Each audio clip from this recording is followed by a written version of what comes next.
warahmatullahi wabarakatuh, pemirsa Humas TV dimanapun Anda berada. Kembali berjumpa bersama saya Kurniati Ulfa dalam program News Update. Pasca resmi ditunjuk sebagai pelaksana tugas Kepala Kantor Wilayah Kementerian Agama Provinsi Jambi, Haji Zostafia menggelar pertemuan perdana dengan pejabat eselon 3 dan 4 secara daring dan luring di Aula Kantor Wilayah Kementerian Agama Provinsi Jambi pada Senin 12 Juli 2021. Pelaksana tugas Kakanwil mengungkapkan bahwa penunjukan beliau menjadi PLT Kakanwil adalah bentuk pemenuhan Undang-Undang Nomor 30 Tahun 2014 tentang administrasi pemerintahan yang menyatakan bahwa secara administratif dan manajemen, pengalihan kekuasaan kepemimpinan pada suatu lembaga atau instansi dapat dimandatkan berdasarkan ketentuan dalam peraturan tersebut. Penunjukan PLT ini adalah hal yang biasa menjelang pelantikan Kakanwil yang resmi nantinya sebagai hak prerogatif Menteri Agama Republik Indonesia yang harus direspon secara wajar pula. Assalamualaikum warahmatullahi wabarakatuh. Alhamdulillahirabbil alamin wa bihi nasta'in ala umurid dunya waddin. Wassalatu wassalamu ala asrafil anbiya'i wal mursalin wa ala alihi wa sahbihi rasulillahi ajma'in, amma ba'du.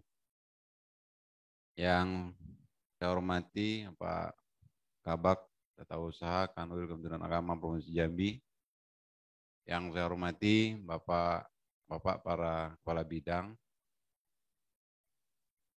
yang saya hormati Bapak para pembimas, para kasubag yang hadir secara fisik di depan kami pada hari ini. Yang saya hormati, banggakan Bapak-Bapak para Kepala Kantor Kementerian Agama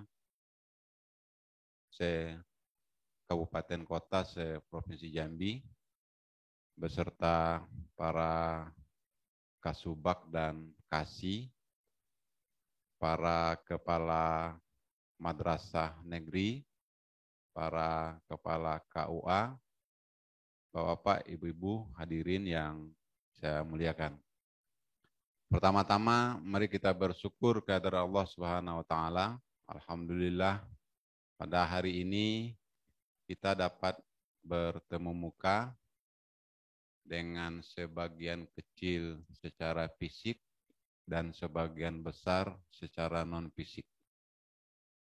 Untuk di daerah dan beberapa eselon 4 di lingkungan kantor wilayah Kementerian Agama Provinsi Jambi ada yang virtual, dan mohon maaf ini adalah bagian dari ikhtiar kita untuk melawan COVID-19 ini.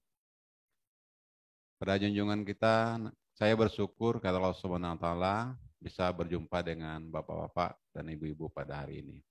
Pada junjungan kita Nabi besar Muhammad SAW, mari kita menyampaikan salawat dan salam. Allahumma sholli ala Sayyidina Muhammad wa ala ali Sayyidina Muhammad.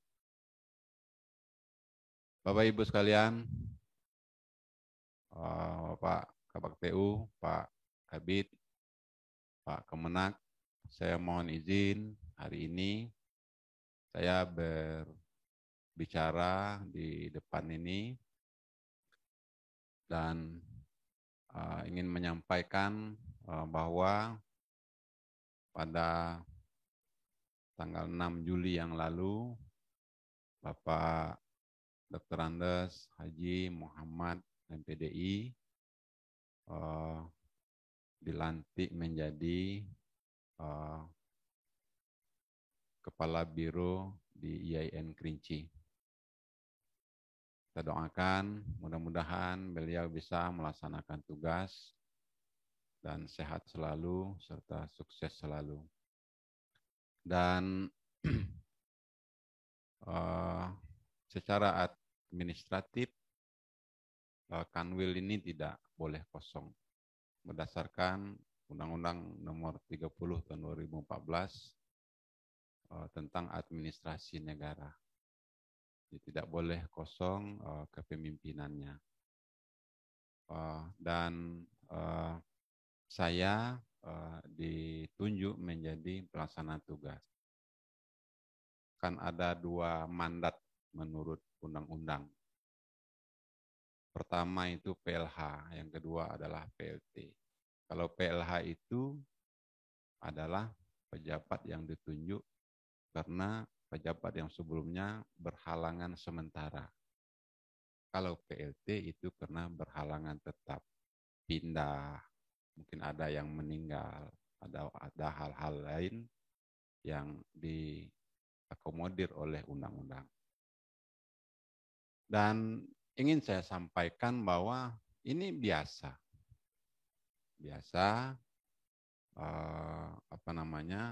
ada PLT. Kalau di Pemda itu banyak PLT sekarang. Kepala Dinas Pendidikan depan kita ini PLT sekarang. Kepala Biro Kesra PLT. Sekda Merangin itu PLT. Bahkan gubernur pernah PLT di sini. Jadi mari kita merespon hal-hal seperti ini secara biasa, dan ini adalah proses administrasi dan proses manajemen. Jadi biasa. Saya juga menerima mandat ini secara biasa. Saya tidak merasa jadi kakanwil, Pak. Saya ini kabit pakis. Cuman ditambahi tugas saya. Menjelang ada kanwil definitif. Ada 2 metode pengisian kakanwil ini. Yang pertama, dirotasi dari tempat lain menjadi kakanwil sini. Mungkin terjadi.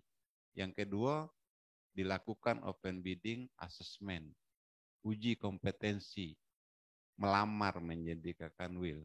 Itu juga mungkin terjadi. Jadi biasa. Saya kira Kementerian Agama ini adalah kementerian yang biasa menghadapi hal-hal seperti ini. Saya lah, sudah beberapa kali saya ini selama pegawai dan ada pergantian kakanwil itu kita lalui secara biasa, kita lalui secara wajar. Dan saya mohon maaf, kebetulan saya itu yang ditunjuk untuk menahkodai proses manajemen dan proses administrasi.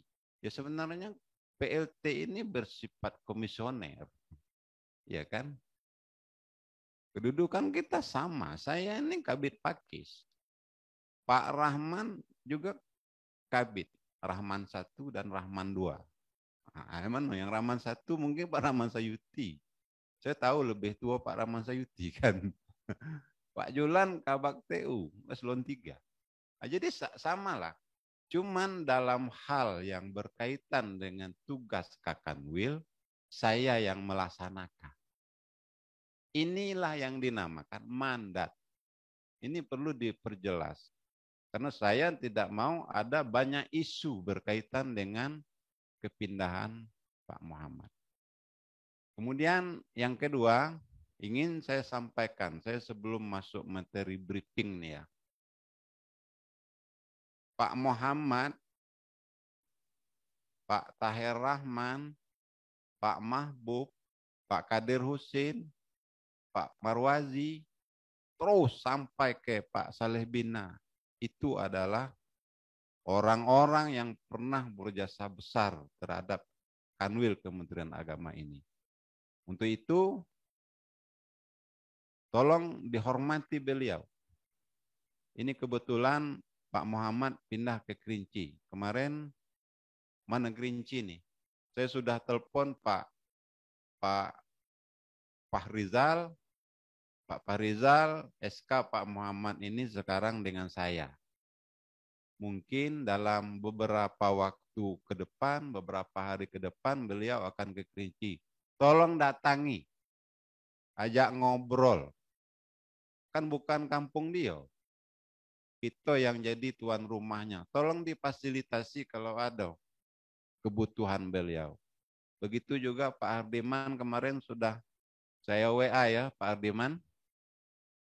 Saya WA, tolong sampaikan. Pak Muhammad itu berjasa besar, dia pernah 30 tahun lebih bekerja di Kanwil ini.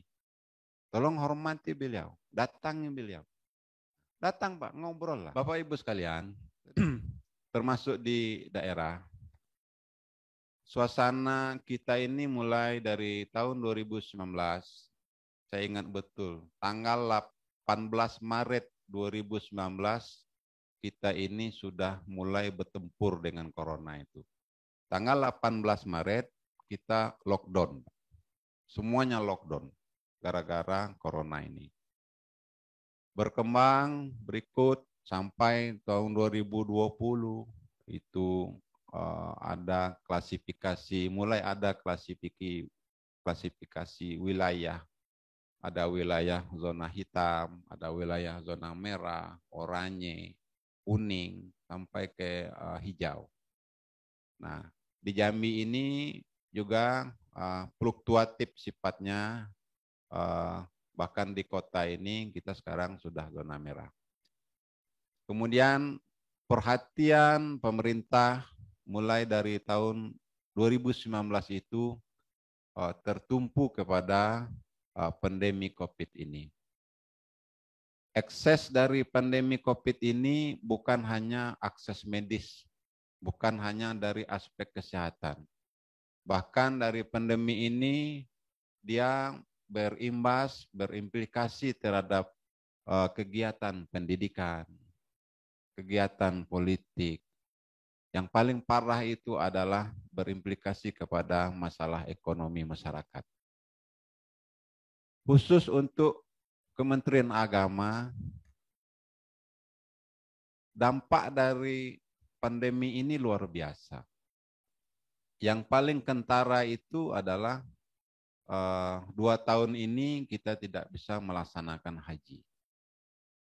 Dan bukan hanya penundaan kegiatan ibadah haji itu saja, tapi ini juga menimbulkan polemik tersendiri yang menjadi tambahan beban Kementerian Agama untuk menyelesaikan. Di bidang pendidikan, saya baru saja membuka Matsama Mancendikia. Di bidang pendidikan, anak-anak terpaksa belajar dari rumah, dia tidak bisa bersosialisasi dengan gurunya, tidak bisa bersosialisasi dengan sesama siswa, dan mereka harus belajar secara virtual. Di bidang pelayanan umum, KUA, kepenghuluan misalnya, rumah ibadah, nikah, tidak boleh ramai-ramai, perkawinan di gereja gitu Pak Gun ya, tidak boleh ramai-ramai, hanya beberapa orang. Bayangkan, nikah Pak, perkawinan. Ini akses non-medis dari pandemi ini luar biasa. Akses secara medis, akibat secara medis sakit, meninggal. Itu. Akses non-medisnya itu tadi banyak.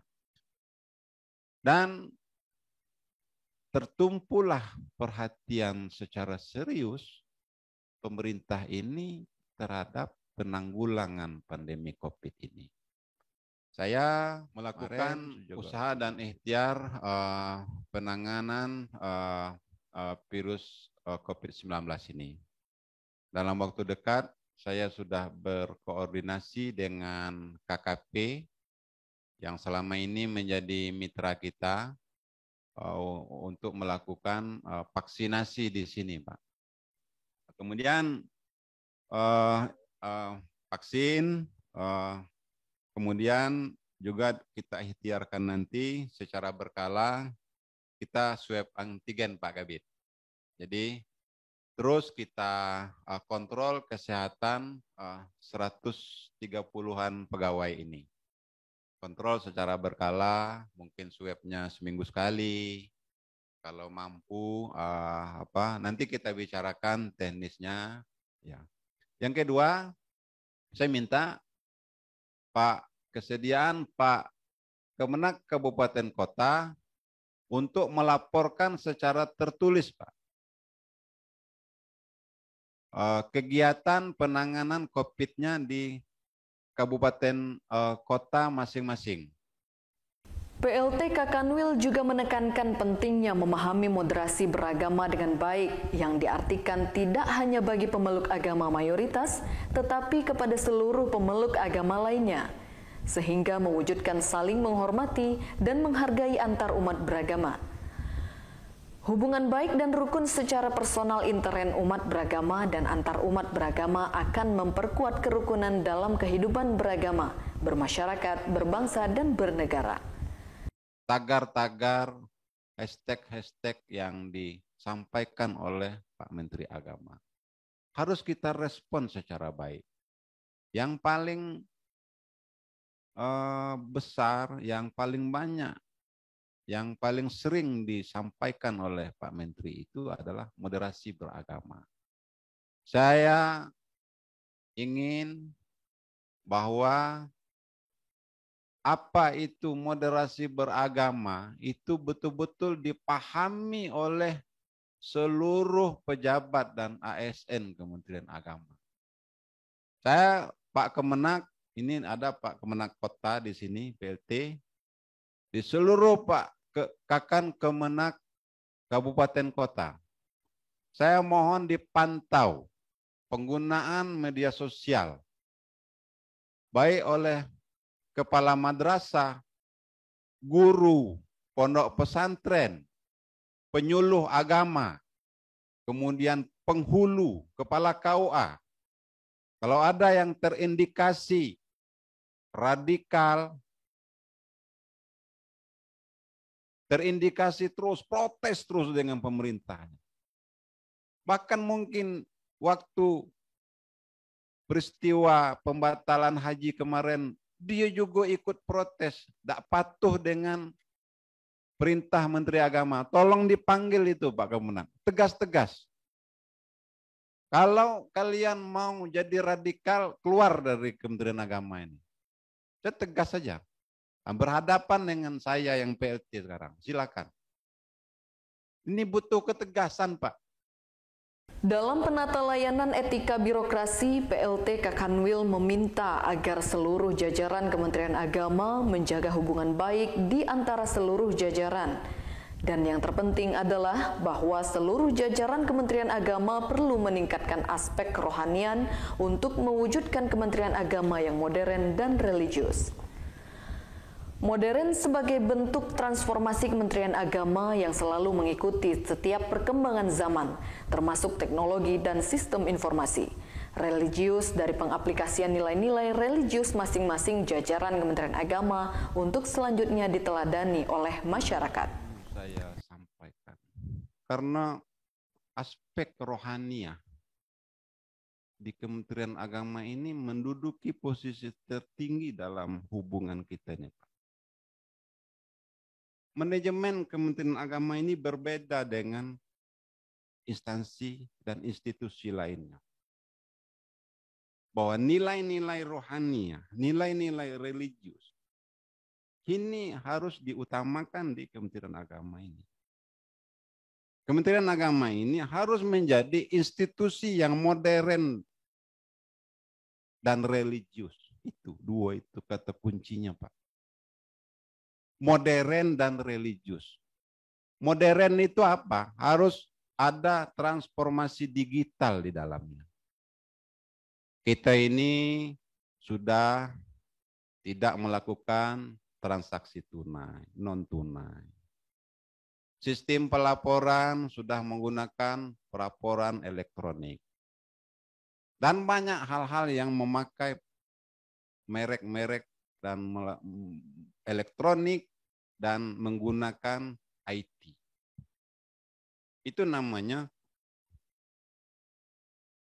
Kementerian Agama yang modern. Sistem informasi pelayanan itu sudah efektif dan hanya membutuhkan waktu dan biaya yang sedikit. Sistem pelayanan smart, cepat. Itu namanya institusi yang modern. Yang religius apa? Yang Kristen menjadi tokoh agama di tempatnya. Yang Hindu, Buddha, Islam menjadi tokoh agama di tempat. Sebagai aparatur sipil negara, Kementerian Agama berkewajiban menyampaikan dan mendukung apa yang menjadi program pemerintah khususnya di bidang agama dalam mewujudkan masyarakat yang rukun dan harmonis, termasuk mensukseskan program moderasi beragama tersebut. Itulah beberapa hal yang ingin saya sampaikan. Saya berterima kasih kepada Kepala Kantor Kementerian Agama Kabupaten Kota yang telah memfasilitasi kegiatan ini. Sekarang berapa pesertanya Pak Alan? Berapa? 90 orang, dan memang kami akui ini agak mendadak, kemarin baru saya informasikan, dan mudah-mudahan kita Kementerian Agama ini bisa melaksanakan tugas secara baik. Itu yang perlu saya sampaikan. Mudah-mudahan kita diberi kesehatan. Mohon maaf. Allahumma biq ila aqwamit thoriq. Assalamualaikum warahmatullahi wabarakatuh. Demikian pemirsa News Update hari ini. Jangan lupa untuk terus menyaksikan program-program Humas TV lainnya. Saya Kurniati Ulfa, Humas TV, Inspiring Mindset Reform.